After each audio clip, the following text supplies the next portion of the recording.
was no bang in outer space, but there was a flash.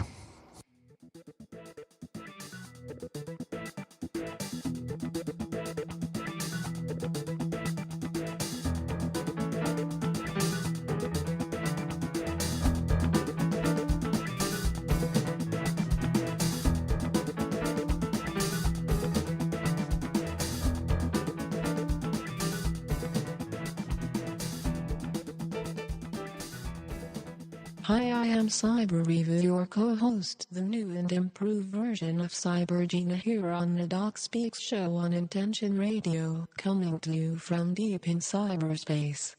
Now here is your voice of cyber intelligence from deep in cyberspace, your host and mine, Doc.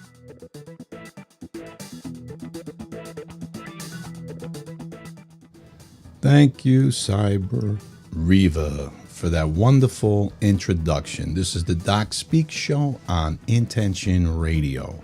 And I'm the Doc, a voice that comes to you from the internet wilderness deep in cyberspace.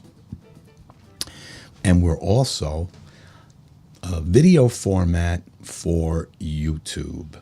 And today, I want to be talking about something that comes out of the Bible, from the book of Revelations. Now, I do a lot of reading and I do a lot of searching, and I visit YouTube, one, because I have a channel there with at least 100 videos, if not more. And I also look to see what people have posted and so on and so forth. And I notice there's a couple of people there that are constantly making comments about the end times, about what's going to take place, the Great Tribulation, everything that comes out of the Bible, supposedly. Now, it's interesting that one of the things that the book of Revelations says, and John the Apostle is the writer, in the end of his piece, he writes not to add or subtract anything. Now, this is a very interesting concept because, you see, when we read the book of Revelations, we're reading it in English maybe, and someone might be reading it in Spanish and Italian, Russian, or whatever. And the original may have been written in Greek. So now, when you make a translation, did you lose something or did you add something? Did you leave out something or did you put something in? Because that's one of the because he specifically says it's a curse to anyone who does that. And I'm thinking that the reason why there's a curse on adding or subtracting is that you're becoming a false teacher, a false prophet. You're leading the people astray. So it's very serious when we start to look and teach and discuss things from Revelations, because we put ourselves at a really great risk. Having said that, I also want to talk about the fact that there are seals that must be opened. There are trumpets that will be sounded. There are bowls that will be poured out. Now, when you read this, the seals have to come before the trumpets. The trumpets have to come before the bowls. There's an order. Each one of these things has to take place before the next. Otherwise, what we have is a trumpet sounding before the seal of the book was even open, or a bowl that was poured before. Now, one of the interesting things that we often hear about is the rapture, and that the rapture takes place before the Great Tribulation. However, It's interesting to note that it says the Great Tribulation. Now, does that mean that it begins right after the resurrection?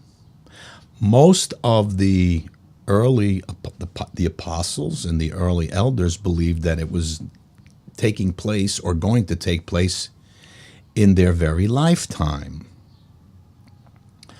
So, is that what we see? Now, let's take a look at this because this is important. The first thing that we see or hear about, and I'm pointing this out because some people put the rapture before all these events. And I don't believe when you read it for yourself and you read it chronologically, one thing at a time, that's not what it says. Okay? So we have people saying that, but that's not what it says. See, the first thing we have is Jesus appears to the John, and he tells John to write to the churches. And he has him writing to 7 churches. All 7 churches were at one time or another visited by Paul and maybe Peter, but mostly by Paul. So we have 7 churches that are all located in Asia Minor, which is present-day Turkey. Now, we have theologians that constantly talk about Rome, and making the Church of Rome the harlot, making Rome the Babylon, and on and on and on and on. Well, let's just take a look at the first 7 letters. Jesus is having John write to 7 churches, all in Asia Minor, with blessings and warnings. Now, at the time of the writing, at the time of this particular writing, Paul and Peter are probably already dead and have been executed in Rome, which means there is a church in Rome. Also, we know that Nero persecuted the Christians in Rome, saying that they were the ones who set fire to the city. But we know from history that he really did. So we have now Roman emperors who are persecuting the church in Rome, right in the city of Rome. Yet, there's no letter written to the church of Rome. Now, we have to wonder, why is it that Christ doesn't have John write a letter to the Roman church, the people in Rome, to bless them or curse them? He does neither. He focuses on the 7 churches that are located in Asia Minor, present-day Turkey. Now, it's interesting that we find in Pergamum, one of the churches, Jesus claims that that is where the throne of Satan is.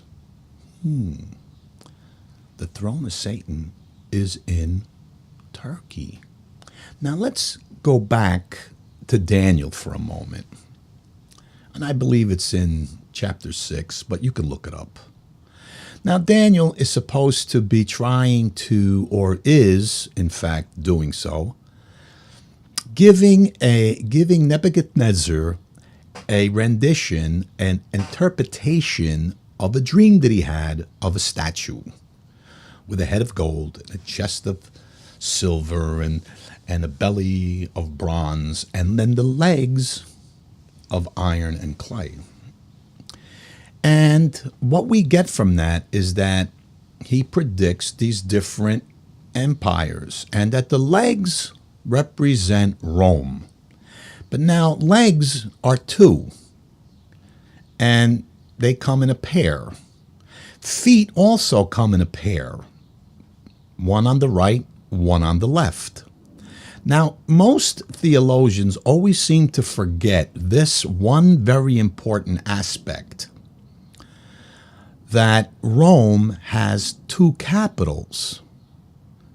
Two legs, 2 feet, 2 capitals. Okay. Now, where were the capitals? Well, the first capital is in Rome. We know that. But in the 4th century, Constantinople moves the capital because he wants it closer to the trade route, which just so happens to be in Turkey, and it goes through those 7 churches. The name of the city is Constantinople. Now, when the Ottoman Empire comes into existence, they changed the name to Istanbul, which is their way of saying Constantinople. So we have Istanbul. So now we have the capital of Rome is in Istanbul. In Asia Minor, and near the 7 churches, which one of them happens to be where the throne of Satan resides. How interesting is that? The throne of Satan resides in Turkey.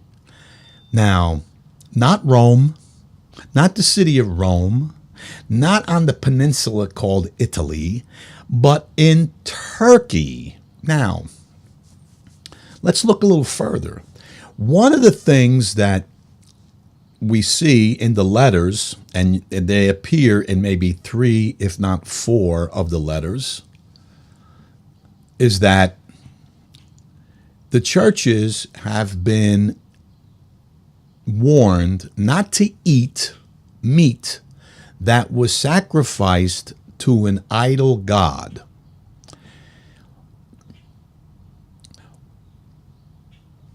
Not to eat meat that was sacrificed to an idol god. We also know of Jezebel, who is a harlot, a false prophet, who is trying to get the early Christians to worship in their manner, sexual immorality, and eating food, meat, sacrificed to an idol. Now, here we are in the 20th century, and yes, there is a faith that sacrifices their meat to a god before selling it. So, and it happens to occur in Islam. They kill their meat, their animals, and sacrifice it to Allah before they sell it. So here we are in the Christian world being told not to eat meat that was sacrificed to an idol. Now, one of the other things I want to point out is that this is what was taking place when John writes this. It's not something that all of a sudden takes place. So we have a past, a present, and a future of this occurring. It happened during the Ottoman Empire. It's happening today. It happened in John's lifetime. But in John's lifetime, the idol, the god that they were sacrificing the animals to was Baal. Balak, the moon god. Now, there are people today worshiping the moon god. And the moon god is a false god. So we should not be eating meat sacrificed to an animal. So you see what we have here, but I'm trying to point this out because we have a past, a present, and a future going on in the Bible. It's not just the future. It's not just the past. It's an ongoing thing. It's ongoing. So we have Jesus having John write the 7 churches, all of which are in Asia Minor, Turkey. There's no letter going to Jerusalem about the persecution that will take place there. There's no letter going to Alexandria, that eventually the city is burned. There's no letter going to Rome, where eventually the Roman city is moved, destroyed, and the people and the Roman Empire moves it to Istanbul.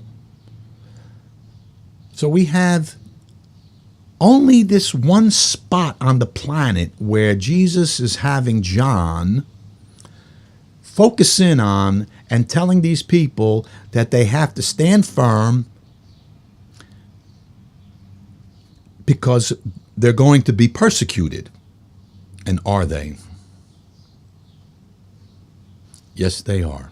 Right now, today. They're being persecuted. So we have first these letters going out to 7 churches that something is taking place right then and there. And Jesus now warns them through John of what's going to happen if they fail. Now, some of these churches, we can also look at some of these churches and say that these practices are also being conducted today. And surely one of them is indicated as being lukewarm. Here in America, we have a lot of lukewarm Christians.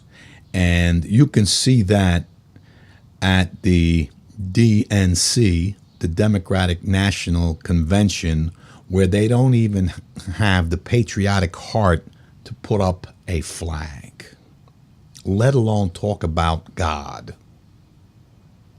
There's not even patriotism amongst the Democrats, let alone a worship of God. So we have a group of people who, hey, I'm doing fine. Hey, I'm a millionaire. Or I got a great job. What do I need God for? You know? There's no God. There's no, come on, let's face it. There's the Big Bang Theory. You know, life came out of there's an evolution. It didn't happen in 6 days. That's bull. That's what they want to tell you. So they're the Jezebels of the world. The false teachers. It happened then. It's happened in the past. It's happening now. You see? So it's present, and it'll happen tomorrow, the future. And so far, I've only discussed the first 2 chapters of the book of Revelation. And I want you to read it because there's a blessing for you if you read it. And I want you to read it. I want you to go and look. What's going on in those 7 churches? And why is Jesus warning them and reprimanding them? And, you know, and if you're lukewarm, I'm going to spit you out. Hey, I don't know about you, but I don't like my water lukewarm. It's either cold or hot. I'm either going to make tea with it or coffee, or I'm going to drink it with ice. But I'm not drinking it at room temperature. Maybe you do. I don't. So this is what we have so far. Now, I'm going to go to a break. We're going to come right back, and we're going to take it from the next level where Jesus in heaven begins to open the seals. Now, don't go anywhere because this is really important. Doc is always in search of new original Christian music in all styles and genres to air on the show. He also loves to have guests on the show with exciting personal stories concerning a personal relationship with Christ. For more information, send an email to doc@docspeakshow.com. If you would like a copy of Doc's book Choosing One Theme, it is available at Amazon and Barnes & Noble. You can also visit our producer's website, acceleratingevolutionllc.com. Now back to the Doc Speaks show. We are back. I am Cybereva, your co-host, and this is the Doc Speak show on Intention Radio. I hope you like my new look, and here is Doc.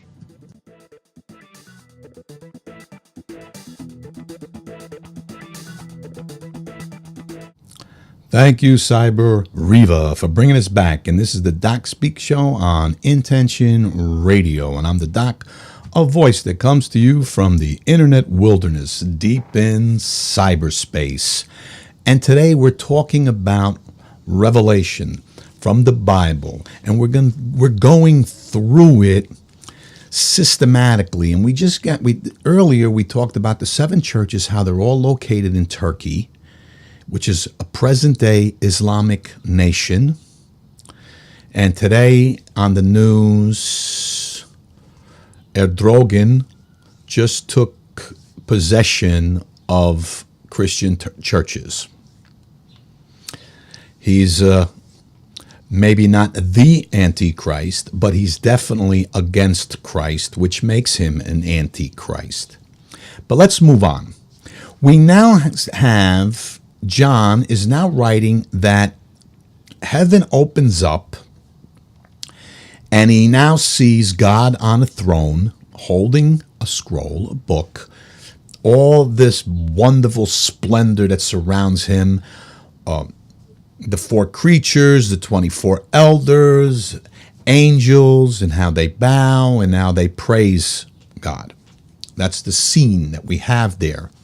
Now, the next thing that happens is an angel makes a statement, who is worthy to open the seals to the book so that they can have and look at the contents of what's in this book, the scroll. And John looks around, he's looking around, and no one is coming forward. There's no one who can say, I can open it. No one comes and says, I can open it. And so there's this moment, this time, where John is watching and nothing is happening, and he begins to cry. And an angel speaks to him, and we have him saying, the Lamb is worthy. And suddenly Jesus appears as a lamb, having sacrificed himself for the sins of man, overcoming death, and was resurrected. And he is the one who is worthy to open the seals. Now, there are 7 seals on the scroll. And the first one that he opens says that, a rider on a horse goes out riding, conquering. Goes out riding and conquering. He's a conqueror going out riding and conquering. Well,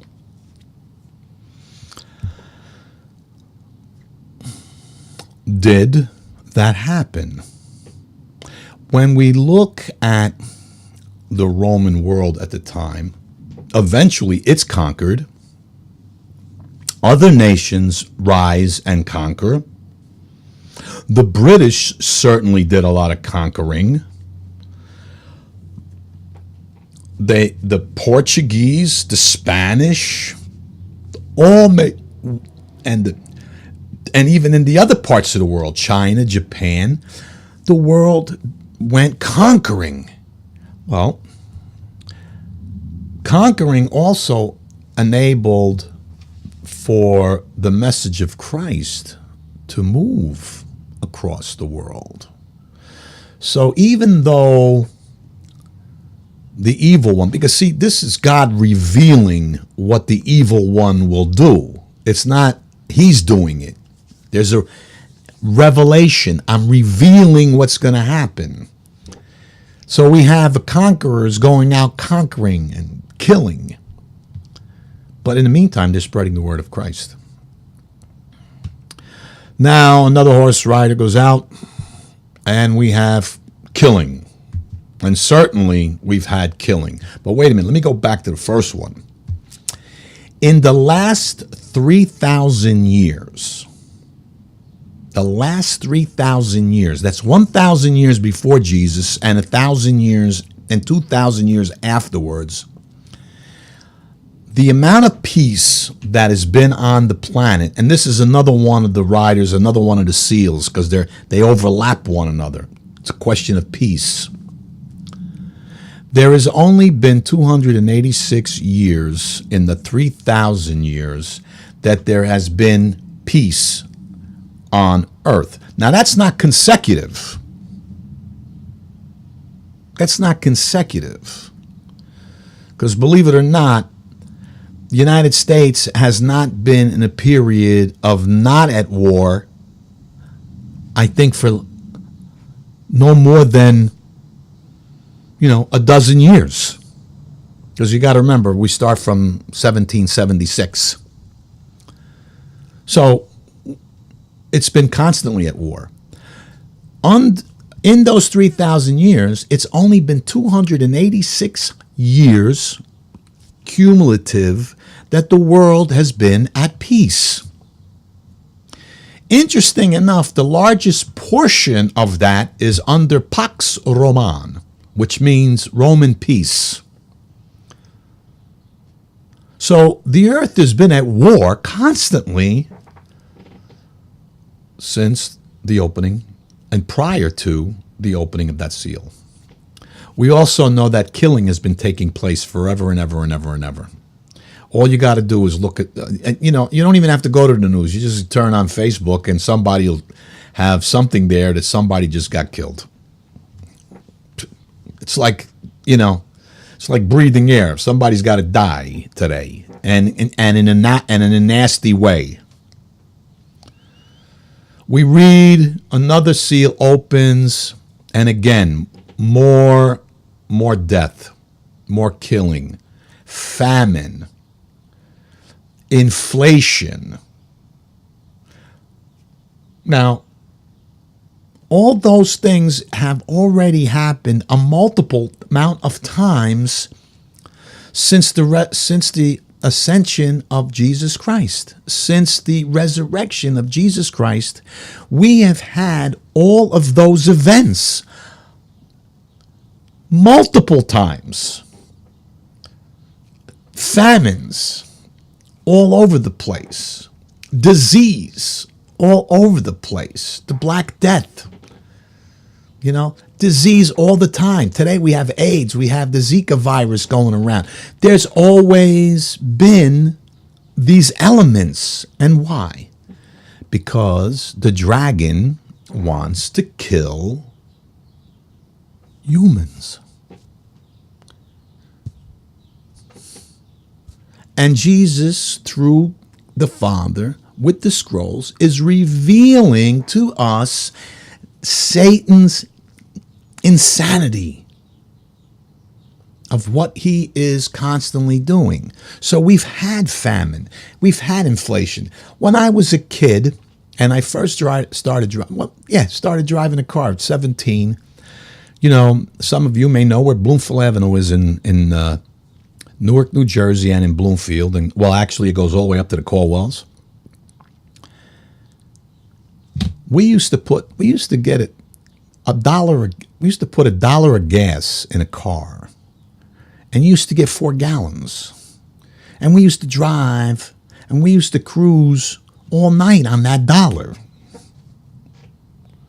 I've recently been to Brazil, and a quart of gas, a liter, is $1.50. If I go to Europe, it's probably $2. That's inflation, folks. The Bible talks about having to go to the store with a barrel to buy a loaf of bread. Well, we're doing that. And it's going to happen even more. And why do we have inflation? Because greed. People want, oh, I got to have more money, so I got to charge more. You know, I made a statement once. What if everybody in the United States today said, let's cut everything in half? The cost of something, everything in half. Everything. Your salary, what's in the stores, your mortgage, everything. And we'll reduce everything by 50%. Your lifestyle would be exactly the same. But there's an insanity to want more money. So we have this inflation go. So Jesus opens the seal, and what do we get? We get that. We get that. We see that. It's happened in the past, it's happening in the present, and it'll happen in the future. Because these events have to take place. Now, this is one of the reasons why I'm having this discussion today on the show, is because I hear these theologians taking stuff and applying it randomly, and I'm going, wait a minute, there's an order that has to be followed.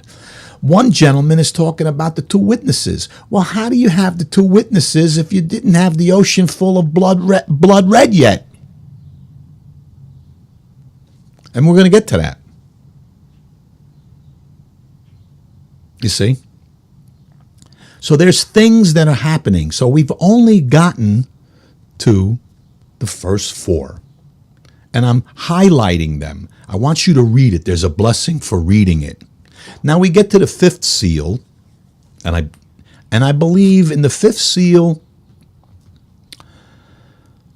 there's a pause. There's a pause. Let's pause. No, I stand to correct myself. The fifth seal, John sees the martyrs under the altar in heaven crying. When will justice be done? When will you avenge us? So you see, so the martyrs, they already made it to heaven. Because we go back to the letters, stand fast. Persecution is coming. Stand fast. Over and over, that's repeated. So now we have these martyrs crying to God in heaven, when will you avenge us? When will you avenge us? And this has been going on for 2,000 years. Because that's why they're crying. When will you avenge us? We have the martyrs. We have the apostles who are martyred before 100 AD. And we've had people martyred all through the course of history. We have, under the Ottoman Empire, Islam killing Christians in the 7th through the 14th century. The reason for the Crusades. We have them doing it today. So we see in heaven not angels, the martyrs crying, wanting vengeance. Wanting vengeance. And vengeance is about to take place. Because in the sixth seal, what happens is that we now have a vision of what happens to the sun, the moon, and stars. Now, in those days, stars that were falling were probably meteorites, and comets, because they do look like a star falling. So we see that when the sixth seal opens. And what we have here is, I watched as he opened the sixth seal, and there was a great earthquake. The sun turned black like sackcloth made of goat hair. The whole moon turned blood red, and the stars in the sky fell to the earth. Now, I did a little research. That's right, I did a little research. And first of all, the first time it's recorded in history. So people who don't want to believe the Bible, those people who don't want to believe that Jesus was crucified on the cross, well, when you read the Bible about the event, you'll notice that the sun turned black and the ground shook. There are documented recordings that during the execution, which was the crucifixion of Jesus Christ, there was a solar eclipse and an earthquake that took place while he was on the cross. The interesting thing, though, is that that particular eclipse was seen global. People saw that eclipse no matter where they were. So normally you only see an eclipse at a specific spot because the moon gets in front of the sun and it blocks it out. But here's something else. In that sixth seal that opens up, if you go, you'll look that there have been earthquakes that take place during a solar eclipse. And scientists are now speculating that because the moon is in front of the sun, we have all this gravitational pull towards the moon and the sun on the earth, and that has an effect causing an earthquake. Now, that's what they say. Okay? So we have a scientific explanation for why we have a blackened sun, a red moon, and an earthquake.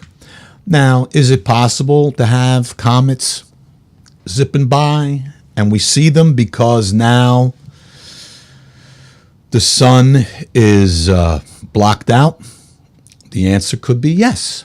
So again, we now have a situation in history, in the past, possibly even in our remote past, which means like only a few years ago, that an event like this could have taken place.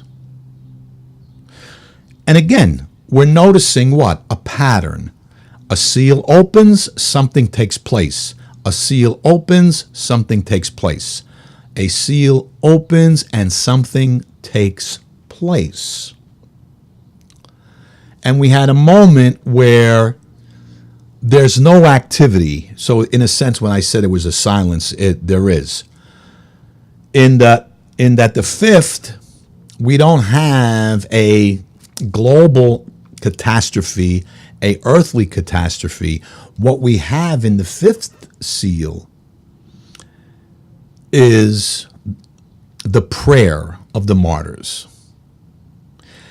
The prayer of the martyrs. Now, it's also, there's another interesting thing, is that this martyrdom, the individuals that are who are to be martyred, their names are already recorded in the book of life.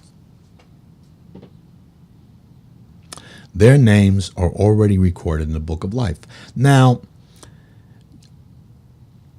yesterday I was listening to a mass via television, and one of the things that was discussed in the homily and in the readings is James and John. Their mother asks Jesus if they can have the seat at the right and the left, at his right and his left hand. And his answer to them is, "Are you prepared to drink of my cup?" Meaning, the translation of that, of the symbolism of that is, Are you willing to go through the same thing that I am going through? And they did. They were martyred. And, you know, I don't know about any other culture, but I know in mine, in the Italian community, we often talk about pick up your cross. You got to pick up your own cross and walk with it and bear it. And this is pretty much what the letters are saying to the 7 churches, is that you're about to be persecuted. Can you withstand the persecution? Can you deal with it? Are you able to deal with that? Are you able to bear it? Because if you do bear it, you're going to get an amazing prize.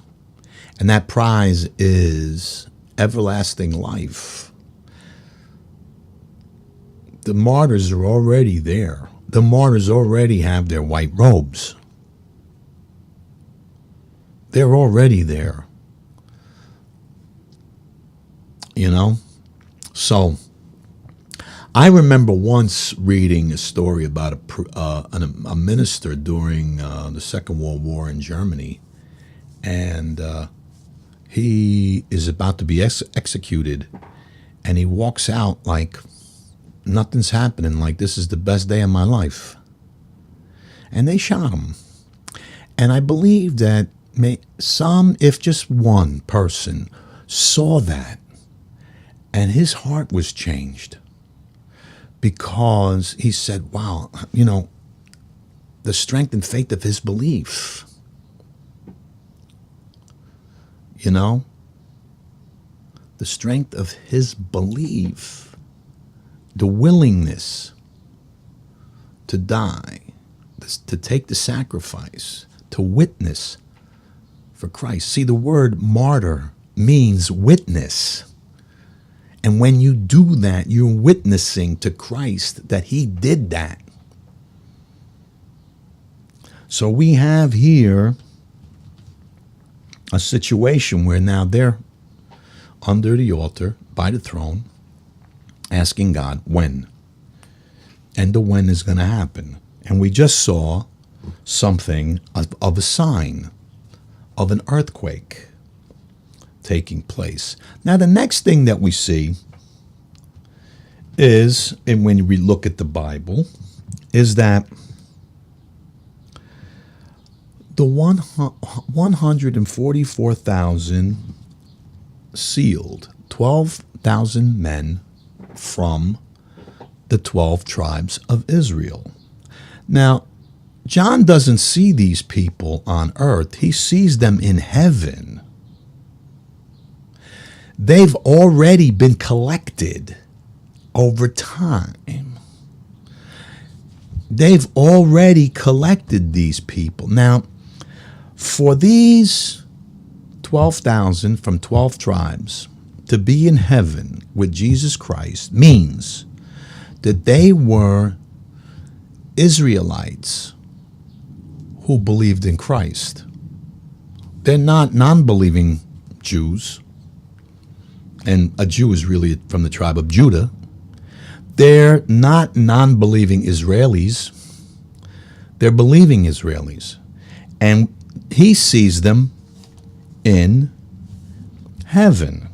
Now, the other interesting thing that he sees is he says he sees a great multitude in white robes. A great multitude in white robes. Now, you ever hear somebody say, how do you know if you're really going to go to heaven? How do you know if you're really going to go to heaven? Well, it's right here. Chapter 7, Revelation. A great multitude in white robes. These are not angels. They be people.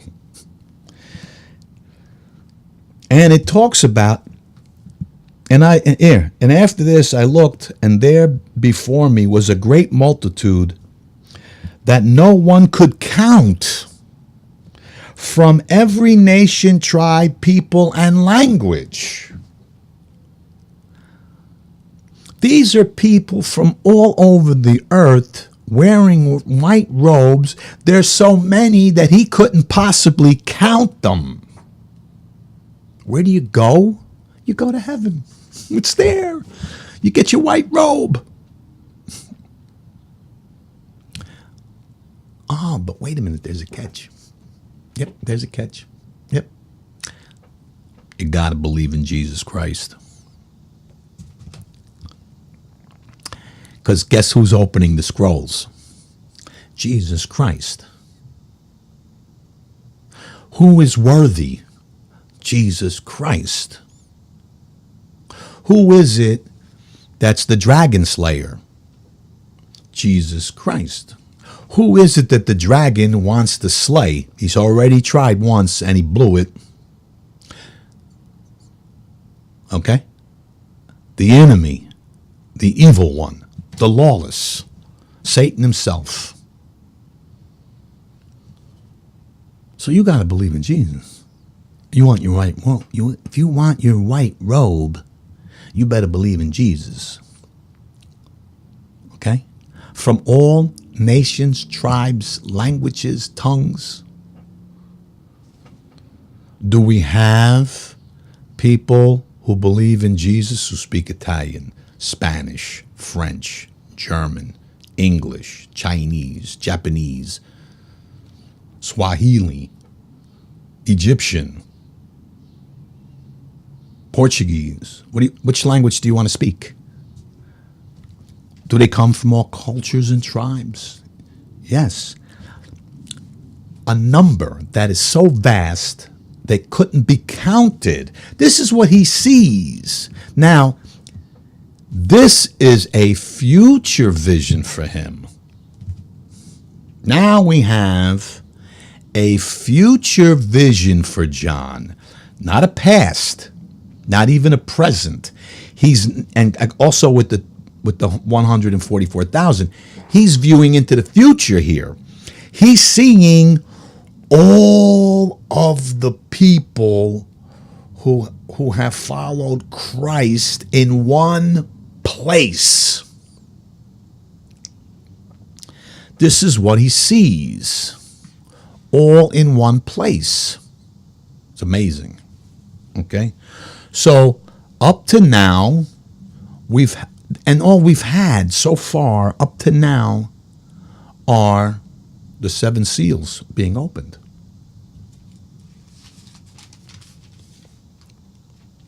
And we haven't really read the 7th one yet. All right, because that appears in chapter 8. When he opened the 7th seal, there was silence. This is where there was silence in heaven for a half an hour. Now, I know some of you are going to think I'm crazy, but I sat down and I figured out what a half an hour is like in heaven, just to give you an idea. Peter says in one of his letters that 1,000 years of man is like a day to God, and a day to God is 1,000 years. Okay.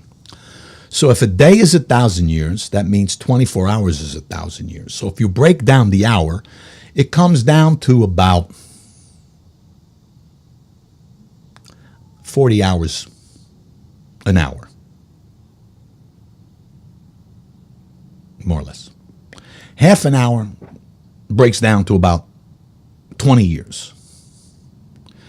Now, I'm just pointing this out, not necessarily trying to be mathematically correct here, but just to kind of give you an idea of what this moment of silence is.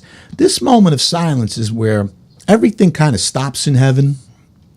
Angels don't do anything. The people don't do anything. The martyrs don't cry anymore. Jesus is standing there, and everything stands still. Why? Want to see what's going on down there on earth. After all this killing, after all these wars, after all this conquering, after all these famines, after all this inflation, have they turned to me? God's sitting on the throne saying, he's just watching. He's silence, observing, wanting to know if anything is taking place. Now, we need to stop right here and go to a break, and I'd like to do a meditation when we come back. So stay tuned, because we'll be right back.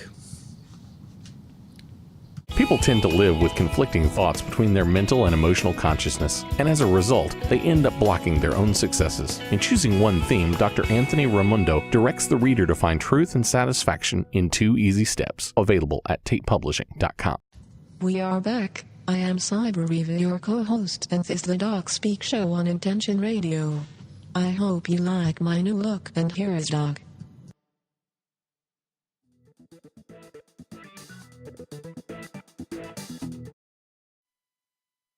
Thank you, Cybereva, for bringing us back. And this is the Doc Speak Show on Intention Radio, also on YouTube.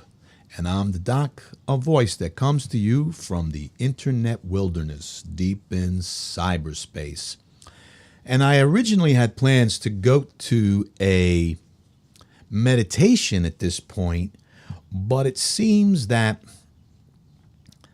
we're short on time for the meditation, and we want to finish up on the discussion here of the getting us through to the final seal. And John, at this point, as we were discussing earlier, sees a multitude of people dressed in white robes that the number is so large that he can't possibly count. Now, let's think about that for a second, a moment. If we begin with the early believers, those who actually physically saw Jesus Christ, and all the way through history up until now, over the 2 millenniums, how many real believers would there be? There would probably be a very large amount of believers. And that's what John sees, because at this point, he's looking into the future now. This is a future event for him. And he hears them saying, salvation belongs to our God who sits on the throne and to the Lamb. Salvation belongs to our God who sits on the throne and to the Lamb. God, having mercy, provided his Son, the Lamb, the sacrifice for us. And he goes on to say in his vision, all the angels were standing around the throne and around the elders and the 4 living creatures, and they fell down on their faces before the throne and worshiped God, saying, Amen. Praise and glory and wisdom and thanks and honor and power and strength be to our God forever and ever. Amen. So this is a moment when we have that 6th seal opened, and we see this, or John sees and reveals to us this multitude of individuals with white robes. And now, in that 7th seal, there's also the golden censer container, and something's going to happen with this. Something is going to happen with this. Now we have to say to ourselves, at this point now, when the angel takes this censer container, is it John's time, somewhere in in our past his future, or is it in our present or future time? And what it is it says here, another angel who had a golden censer came and stood at the altar. He was given much incense to offer, with the prayers of all the saints on the golden altar. These were the saints, the martyrs, and when will you avenge us? The smoke of the incense, together with the prayers of the saints, went up before God from the angel's hand. Then the angel took the censer, filled it with fire from the altar, and hurled it on the earth. And there came pearls of thunder, rumbling flashes of lightning, and an earthquake. Okay, now once again, can we go into history and find an event where lightning occurs with an earthquake? And has an event like that appeared more than once or just once? So you see, here is a place for you, the reader, and I hope you're going to read Revelations to look and see and do some research. Google it. Earthquake and lightning. When? Recorded. Did it happen? And see if that did take place or did not. Because we're looking at something occurring chronologically. Because the next thing that's going to happen are the trumpets. 7 trumpets are going to sound. And these 7 trumpets are going to sound after an event that occurred with lightning and an earthquake. The trumpets can't sound before it. They have to come after, because we're watching an event. We're reading this event, but in a sense, we're watching it through John's eyes as he takes us, as God and Jesus are taking him through the events one after another. So we have to speculate and assume righteously that each one of these events has to take place before something else. Question is, have they happened? Did they occur? If not, we wait and see when they do. My impression here, because I've already done a little reading, is that an earthquake with lightning has occurred. Don't take my word for it. Go see. If you should find that it hasn't, well, let me know, because I would love to know also. And if you did, well, share that also with me and anyone else, that an event like this did, in fact, take place. Now, this has been the Doc Speak Show on Intention Radio and on YouTube. We hope you tune in again. And next time, we're going to start with Chapter 8 and the trumpets and see what develops there. So I hope you tune in next time. Until then, God bless.